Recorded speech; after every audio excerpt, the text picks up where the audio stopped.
प्रधानमंत्री नरेंद्र मोदी ने कहा है कि मैं एआई के दुरुपयोग से जुड़ी आपकी चिंताओं को समझता हूं।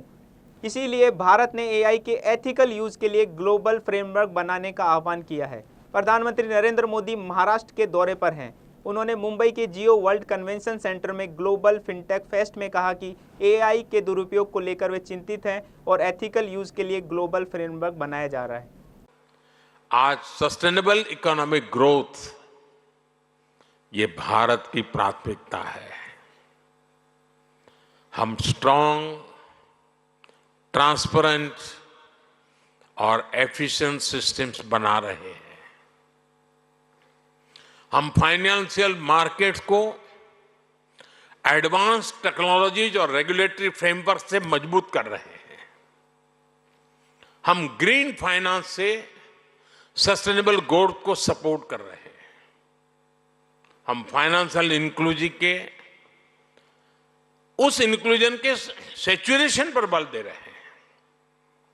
मुझे विश्वास है भारत का फिनटेक इकोसिस्टम भारत के लोगों को क्वालिटी लाइफस्टाइल देने के मिशन में बहुत बड़ी भूमिका निभाएगा।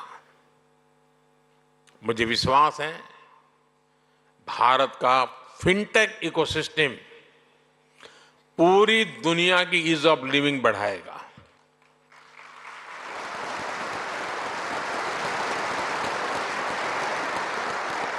और मुझे मेरे देश के युवाओं की टैलेंट पे इतना भरोसा है और मैं कहता हूं, बड़े विश्वास से कहता हूं, our best is yet to come. Modi के इस दौरे का कांग्रेस विरोध कर रही है। सिंधुदुर्ग में शिवाजी की प्रतिमा गिरने के मुद्दे पर मुंबई के कई जगह प्रदर्शन किए गए। पुलिस ने कुछ कांग्रेसी नेताओं को और कार्यकर्ताओं को नजरबंद भी किया। ग्लोबल फिनटेक कार्यक्रम 28 से 30 अगस्त तक आयोजित हुआ। इसमें 800 से ज़्यादा स्पीकर और 80,000 से अधिक प्रतिभागी शामिल हुए। आरबीआई गवर्नर शक्तिकांत दास और सेबी प्रमुख माधवी पुरी भी इसमें शामिल हुई। 28 मिनट के भाषण में मोदी ने कहा कि 10 साल में फिनटेक स्पेस में $31 बिलियन से ज़्यादा निवेश हुआ है और स्टार्टअप में 500 से ज़्यादा वृद्धि हुई है। एक दशक में ही भारत ब्रॉडबैंड यूज़र 6 करोड़ से बढ़कर 94 करोड़ हो गए हैं। आज 18 साल से ऊपर शायद ही कोई भारतीय हो जिसके पास डिजिटल आइडेंटिटी आधार कार्ड ना हो। 2 दिन पहले ही जनधन योजना के 10 साल पूरे हुए हैं। जनधन योजना में महिला सशक्तिकरण माध्यम बनी है। मुद्रा स्कीम के अंतर्गत अब तक करीब 27 ट्रिलियन रुपए से ज़्यादा का क्रेडिट किया जा चुका है।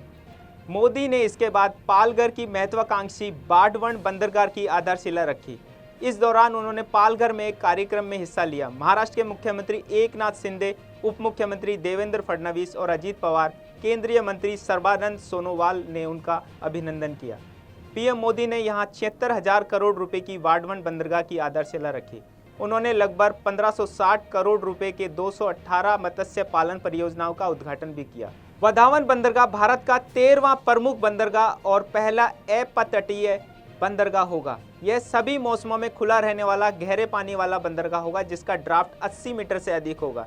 यह मुंबई से 110 किलोमीटर और भारत मध्य पूर्व यूरोप आर्थिक गलियारे से 12 किलोमीटर की दूरी पर स्थित है। पूरा होने पर यह दुनिया का टॉप 10 कंटेनर बंदरगाहों में से एक होगा जिसकी कुल लागत 76,000 करोड़ है। बाढ़वन बंदरगाह मत्स्य पालन परियोजना का उद्देश्य इस क्षेत्र के बुनियादी ढांचे और उत्पादकता को बढ़ावा देना है। इन पहलों से मत्स्य पालन क्षेत्र में 5 लाख से अधिक रोजगार के अवसर पैदा होंगे।